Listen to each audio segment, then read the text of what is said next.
పలుకే బంగారం ప్రతిబంధకములు హఠయోగము. శిష్యుడు ధ్యానం అభ్యసించేవారికి క్రొత్త రకం వ్యాధులు వస్తూ ఉంటాయని చెప్పుకుంటూ ఉంటారు.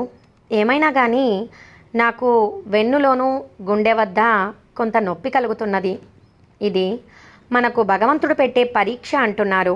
ఇది నిజమేనా భగవాన్? దీనిని విశదీకరిస్తారా అని ప్రశ్నించారు. దానికి భగవాన్, నీకు బాహ్యంగా భగవాన్ అంటూ ఎవరూ లేరు, అందుచేత పరీక్ష ప్రసక్తియే లేదు. నీవు అనుకుంటున్న పరీక్ష వ్యాధి అనేది ఆధ్యాత్మిక సాధనలోని తీవ్రత వలన పంచేంద్రియాల మీద నీ నరాలపైన ఏర్పడే ఒత్తిడియే కానీ మరేమీ కాదు. ఇంతగా తన నాడులన్నింటిలోనూ బాహ్య విషయాలకు స్పందిస్తున్న మనస్సు తనకు ఇంద్రియాలకు ఒక బంధాన్ని కలిగి ఉన్నది. ఆ బంధం ఇప్పుడు విడిపించుకోవాలి కనుక సహజంగానే ఆ లంకె తెగిపోయే ముందు ఒక ఒత్తిడో, ఒక బెణుకో, లేక ఒక తెగతెంపో జరిగి కొంత నొప్పి కలుగుతుంది. దీనినే ప్రజలు వ్యాధి అని, భగవంతుడు పెట్టే పరీక్ష అని పలు రకాలుగా వ్యాఖ్యానిస్తారు. నీవు నీ దృష్టిని ఆత్మజ్ఞానము మీద కేంద్రీకరించి ధ్యానం చేస్తూ ఉంటే ఇవేమీ నిన్నంటవు. ఈ నిరంతర యోగం లేదా ఆత్మానుసంధానానికి మించిన మందు ఏదీ లేదు. ఎంతో కాలము నుండి ప్రోగు చేసుకున్న వాసనలను విడిచిపెట్టేటప్పుడు ఆ బంధ ఛేదము వలన బాధ తప్పదు అని సమాధానమిచ్చారు. శిష్యుడు హఠయోగాభ్యాసం వలన వ్యాధులన్నీ దూరం అవుతాయని, అందువలన జ్ఞానయోగానికి ముందు హఠయోగం అభ్యసించి తీరవలసిన ప్రాథమిక సోపానమని అంటారు. ఇది నిజమేనా అని ప్రశ్నించారు. దానికి భగవాన్, వాటిని బోధించేవారిని వాటిని అనుసరించనీయి. అది ఇక్కడ అనుభూతం కాలేదు. నిరంతర ఆత్మ విచారము వలన సర్వ వ్యాధులు నిర్మూలింపబడతాయి అని సమాధానమిచ్చారు. దానికి శిష్యుడు, ప్రాణాయామం మాట ఏమిటి అని ప్రశ్నించారు. దానికి భగవాన్, ఏముంది, నేను రేచక పూరక కుంభకములు అనే పదజాలం ప్రయోగించలేదు, కానీ దాని ప్రసంగం వచ్చినప్పుడు చెప్పాను కదా. మనస్సు ప్రాణము ఒకే మూలం నుండి ఉద్భవిస్తాయి. ఒకదానిని నిలిపినట్లయితే రెండవ దానిని కూడా నిలిపివేస్తూనే ఉన్నావు. ప్రాణమును నిగ్రహించటం కంటే మనస్సును నిగ్రహించటం సులభము. బలవంతంగా పొదుగును పిండి పాలను సేకరించటం వంటిది ప్రాణాయామము. గోవుకు కొంచెం గడ్డి ఎరచూపించి మృదువుగా వెన్ను తట్టి అనునయించి పాలు పితుక్కోవడం వంటిది మనోనిగ్రహం. ఒకరోజు భగవాన్ హఠయోగ విషయం ప్రస్తావించి ప్రభులింగ జంగముల వారి కథ చెప్పారు. లింగాయత మతాన్ని స్థాపించిన ప్రభులింగ జంగమదేవర ఆధ్యాత్మిక చింతన గలవారి అభివృద్ధి కోసం దేశాటన చేస్తున్నారు.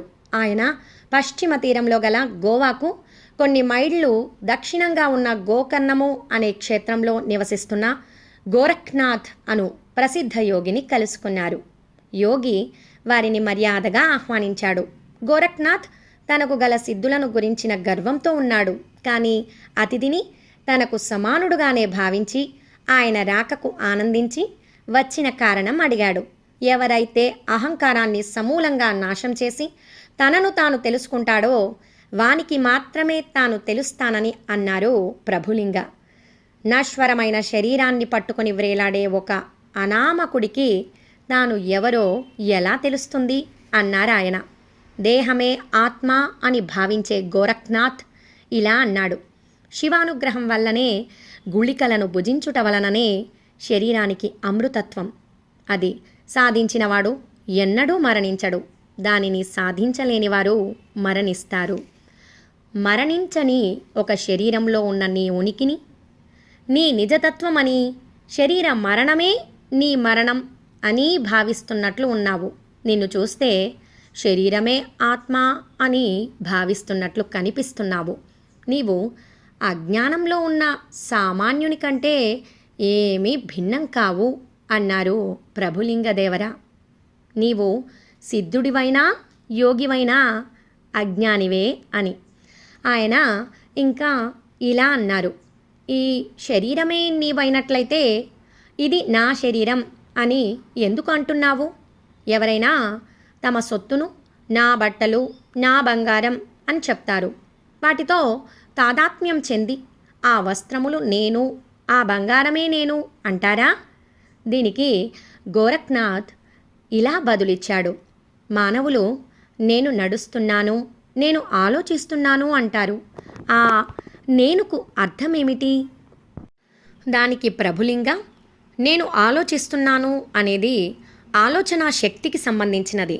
అదేవిధంగా మిగిలినవన్నీ కూడా శరీరానికి, ఇంద్రియాలకు సంబంధించినవి. ఈ నేను అనేది శరీరానికి ఒకటి, ఇంద్రియాలకు ఒకటి, మనస్సుకు ఒకటిగా తాదాత్మ్యం చెందితే ఈ నేనులు ఎన్ని ఉన్నట్లు? నీవు అధ్యారోపమును సత్యముగా భ్రమిస్తున్నావు అన్నారు. దానికి గోరఖ్, నేను జీవితమును కోల్పోయాను అనే వాక్యానికి అర్థమేమిటి? ఒక జీవితం ఇంకొక జీవితాన్ని పోగొట్టుకుందా అన్నారు. దానికి ప్రభు, ప్రాణాన్ని జీవము అంటారు, ఆత్మను కూడా జీవము అని ఉత్ప్రేక్షిస్తారు. ఆత్మ సచ్చిదానంద స్వరూపం అనే శాస్త్రవాక్యం ఉండగా రక్త మాంసాలతో కూడిన శరీరంతో తాదాత్మ్యం పొంది ఎందుకు వినాశాన్ని కొని తెచ్చుకుంటున్నావు? జనన మరణ పరంపరకు కారణమైన ఈ శరీరం మీద విరక్తి కలిగి ముక్తిని కోరినవాడు నడుస్తూ ఉండగా పొరపాటున అశుద్ధాన్ని తొక్కితే అసహ్యం పొందినట్లు శరీరంపై జుగుప్స పొందుతాడు. వ్యాధి నివారణకు రోగి ఔషధం తీసుకున్నట్లు జ్ఞానవంతుడు జనన మరణ పరంపర నుండి విముక్తి కొరకు శివుణ్ణి ప్రార్థిస్తాడు. ఇదిలా ఉండగా ఈ శరీరాన్ని శాశ్వతంగా నిలబెట్టుకోవడం కోసం శివుని ప్రార్థించడం అంటే వింతగా లేదా? వ్యాధి యొక్క శాశ్వతత్వాన్ని కోరి రోగి ఔషధాన్ని సేవించినట్లు కాదా? మరణాతీతమైన శరీరాన్ని ఏ ఒక్కడైనా ఎన్నడైనా పొంది ఉన్నాడా? ఆకాశంపై విసిరిన రాయి నేల మీద పడకుండా ఉంటుందా? అదేవిధంగా ఆది ఉన్న ప్రతిదానికి ఏదో ఒకనాడు అంతం ఉంటుంది. జన్మ లేనిది ఏదైనా ఉంటే అది మరణం లేకుండా ఉండగలదు. ఈ శరీరంతో నీవు జీవించే కాలం అనంతం అనే ఊహతో ఈ శరీరాన్ని గుళికలతోనూ శివానుగ్రహంతోనూ అమరం చేయాలని అనుకుంటున్నావు. ఈ ఊహ పొసగదు. ఓ ఈ మహాతపస్వి, ఇకనైనా మోక్షం కొరకు ప్రయత్నించు. గోరఖ్నాథ్ను ఒప్పించటం సాధ్యం కాలేదు. అతడు కొంచెం కూడా వాదంలో వెనకకు తగ్గలేదు. అతడు ఒక పదునైన పెద్ద కత్తి తెచ్చి ప్రభులింగ దేవరకు ఇచ్చి దానితో తన శరీరాన్ని కోయమన్నారు. అలా కోయగా గోరఖ్నాథ్ శరీరం కసికందలేదు. ప్రభులింగ ఆ కత్తితోనే తన శరీరాన్ని కూడా కోయమన్నారు. గోరఖ్నాథ్ దానిని కోయబోగా దేవర శరీరం ఏమాత్రం చెక్కు చెదరలేదు. గోరఖ్నాథ్ తనకు తోడుగా తన బంధుమిత్రులను తెచ్చుకున్నప్పటికీ జంగమదేవరకు ఏ హాని సంభవించలేదు. గోరఖ్నాథ్ ఆశ్చర్యపడి ప్రభులింగ దేవర గొప్పతనం అంగీకరించి తనకు బ్రహ్మ విద్యను బోధించమని ప్రార్థించాడు.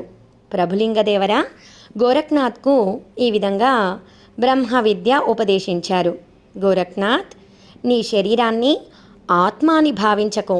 నీ అంతరంగంలో ఉండే గుహుని వెతుకు. అప్పుడు నీవు జనన మరణ వ్యాధి నుండి విముక్తుడవు అవుతావు. నీ హృదయమే గుహ.